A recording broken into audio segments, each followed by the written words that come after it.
जिहेथु फाग्ला मा होनो बे बिटिसिखौ खस्थ' नाङा मा नाङा थै होनाङा ओरैनो मोनला फैनाय बेरला फैनायसो नालाय दा बिनिखायनो UPPL एबसुआ बे बिटिसिखौ सुर मुर देफायजोबबाबो बिथांमोननि गोसोआव जेबो सानाय गैया रायजो राजा नोंथांमोन।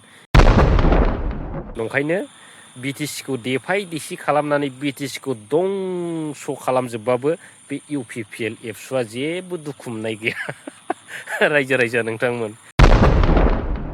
दिनै इलेक्सन जोबनाय लोगो लोगो UPPL दोलोनि माखासे सापर्टार बिथांमोना BPFनि गारिखौ देफायला देसि खालामनाया बे गोरोन्थि नङा, UPPLनि गोरोन्थि नङा रायजो राजा नोंथांमोन।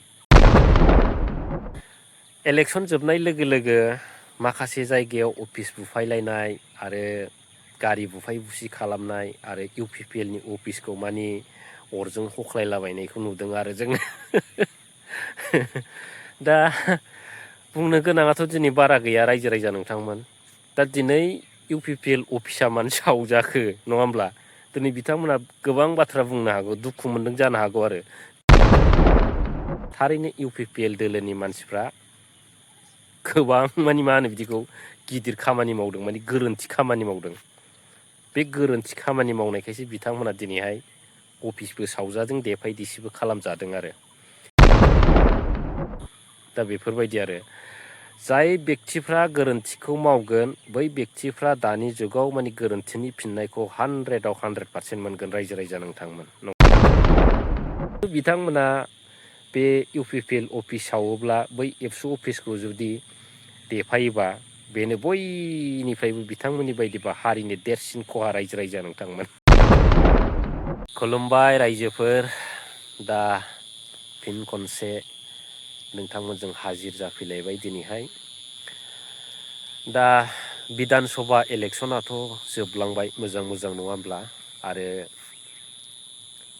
रिजाल्टल' फैनो थांगासिनो दं आरो मानि गोखा आरो गोदै फिथाइ। जाय हान्जाया मोजां खामानि मावगोन बे हान्जाया गोदै फिथाइ मोनजागोन आरो जाय हान्जाया मानि मोजां खामानि मावनो हायाखै मानि बे दोलोआ मानि गोखा फिथाइ मोनजागोन आरो बै नेताफोरा आरो दा बिदि आरो दा रिजाल्टनि थाखाय मानि केन्डिडेट बिथांमोना बिराद उसुखुथु जागोन नङा होमब्ला?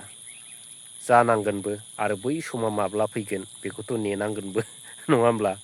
मानि जेनबा जेनबाय देरहाबा देरहाबाय मानि स्रा स्रि जायो आरो मानि बिखायाव मानि सुखें खें हाबनायफोर बायदि मानि परिबेसा साफ्रोमबो केन्डिडेटनाव थायो आरो नङा होमब्ला? दा जिखुनु खोनानो मोननायाव BPF दोलोआ गोबां मासियाव देरहागोन आरो खिन्थु बेसेबाङाव देरहागोन माने बेफोरखौ होनलानानै लाब गैया आरो नों गनना नामा फाग्ला होनला हरगोन आरो UPPLफ्राथ' बिदिनो नालाय रायजोफोर। दा जोंना 2 नं दतमा समस्ति हिसाबै आं बेखौल' बुंनो नागिरदों, जोंना MLA रबिराम नार्जारि सार बिथाङा बयनिफ्रायबो बांसिन बयनिफ्रायबो BTCआव बा मा होनो सारा आसामावनो बुंनो हागोन आरो माने बांसिन भट लानानै बिथाङा देरहासार जागोन। बे मोनसे खोथाखौ नोंथांमोना गोसोआव सोनानै लाबानो जाबाय आरो बाखिखिनिखौथ' आं बुंनो थांला बेसेबाङाव देरहायो। खिन्थु बयनिफ्रायबो टप नाम्बार लानानै देरहागोन होनबा रबिराम नार्जारि सार बिथाङा देरहागोन आरो नोंथांमोना मानि रिजाल्टखौ नेबाय थाबानो जाबाय आरो फैगोन समाव।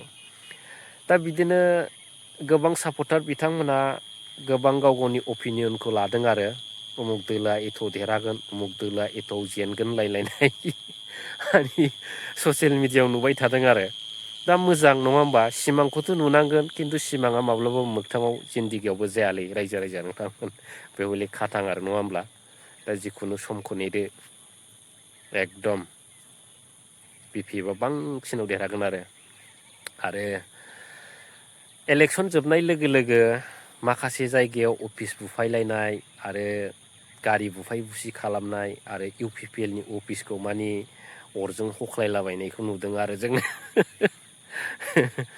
दा बुंनो गोनाङाथ' दिनै बारा गैया रायजो राजा नोंथांमोन। दा दिनै UPPL अफिसा मानो सावजाखो नङा होमब्ला? दिनै बिथांमोना गोबां बाथ्रा बुंनो हागौ, दुखु मोनदों जानो हागौ आरो खिन्थु बे UPPL अफिसा मानो सावजाखो नङा होमब्ला? दा एगजामपोला मानि गुसुं बिनि फिननाया नङा होमब्ला?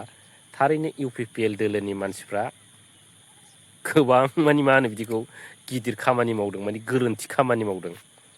बे गोरोन्थि खामानि मावनायखायसो बिथांमोना दिनैहाय अफिसबो सावजादों देफाय देसिबो खालामजादों आरो। दिनै इलेक्सन जोबनाय लोगो लोगो UPPL दोलोनि माखासे सापर्टार बिथांमोना BPFनि गारिखौ देफायला देसि खालामनाया बे गोरोन्थि नङा, UPPLनि गोरोन्थि नङा रायजो राजा नोंथांमोन।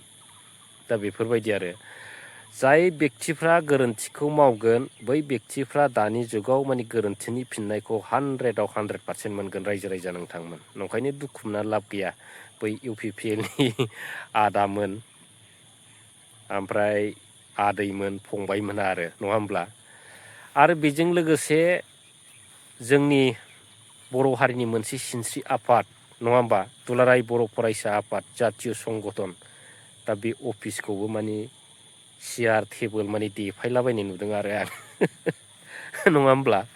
आरो बै सियार टेबोल देफायलाबायनायखौ नुनानै दिनै लरेन इस्लारि सार बिथां आरो दिपेन बर' आदामोन आरो मा होनो प्रमद बन्दु बिथांमोना माने गोसो गोरबोआव बिराद माने हानिफ्राय लानानै सोरगोसे जोबथा दुखु मोननायखौ बिथांमोना फोरमायदों आरो दा दुखु मोननायखौ फोरमायदों मोजांनि बाथ्रा नङा होमब्ला?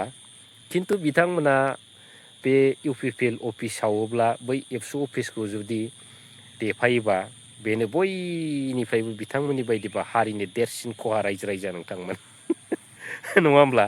देरसिन खहाब्रा बबेबा एबसु अफिसनि मा होनो सियार टेबोलखौ बुफायहैबा माने मोनसे जातिय संगठननि अफिसखौ बिदि खालामनो नाङामोन, बेफोरबायदि माबानो नाङामोन, बेफोरबायदि ओरै लस जाबाय, बेफोरबायदि बिराद जानला मोनला बाथ्रा बुंनायखौ जों दिनै ससियेल मिडियायाव नुबाय थादों आरो नंगौ।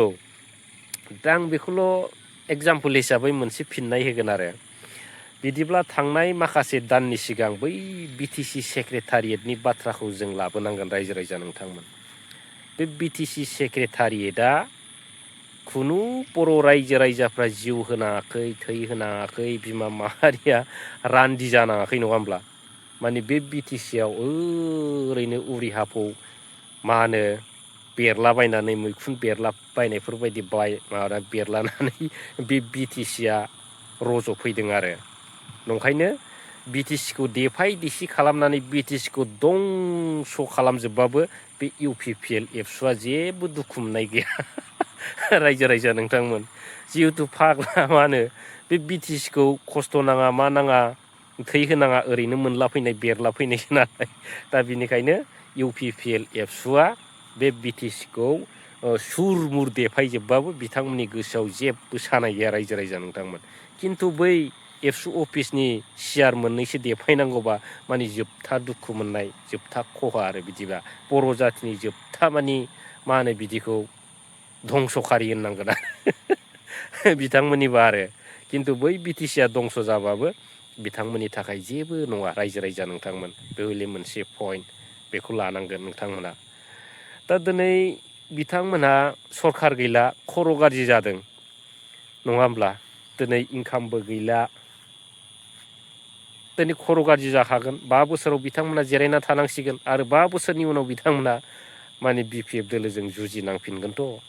थाखा फैसा नांगोन, एसे बोलोफोरा नांगोन आरो BPF दोलोखौ मा राजखान्थिनि बाथ्रा बाहायोब्ला बिथांमोना BPF दोलोखौ रायजो राजाफ्रा गाज्रि मोनगोन, बे 5 बोसोराव बिथांमोना बिराद गाज्रि गाज्रि पलिसि बाहायसैलाय आरो दा बे समा सफैगासिनो दं रायजो राजा नोंथांमोन।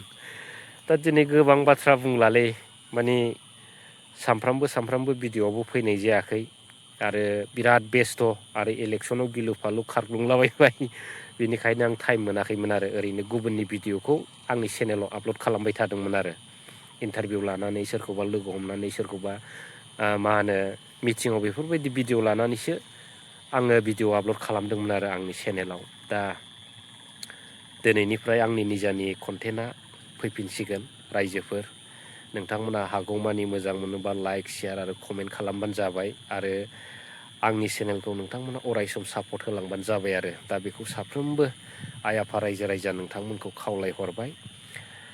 आरो बेनो आरो नङा होमब्ला? आं सानो बयबो माने मोजाङैनो दं आरो मोजाङैनो थानांगौ नङा होमब्ला?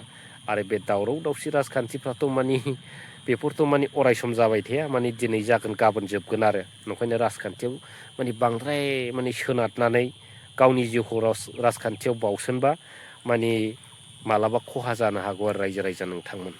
दा बिदि आरो दा जोंबो एसे बुजिनो सम फैबाय आरो दा बिदि आरो माने बुजिनांगोनबो आरो समानो मालाबा थोनगोन नङा होमब्ला। दा नोंखौ माने भायग'आसो थोनगोन आरो नोंहा जुदि राजनितिजों जुदि मानसि जानांगौबा नों जालांगोन आरो नोंहा जुदि भायग' गैयाबा राजनितिनि फारसे हाजारखि माने नाजानानै सापर्ट होनानै थै-थां जिउ होनानै नों जुदि राजनितिजों ओंखारबाबो नोंहा भायग' गैयाबा बे दाब्लेयानो दाब्ले जागोन आरो रायजो राजानो दा लाइफआव जेबो जानो हानाय नङा। दा दिनै बेखिनियावनो एसे जानला मोनला भिडिअ'खौ लाबोनाय जाबाय लोगोफोर आरो रायजो राजा नोंथांमोन। दा बेखिनियाव दोनबाय। Thank you.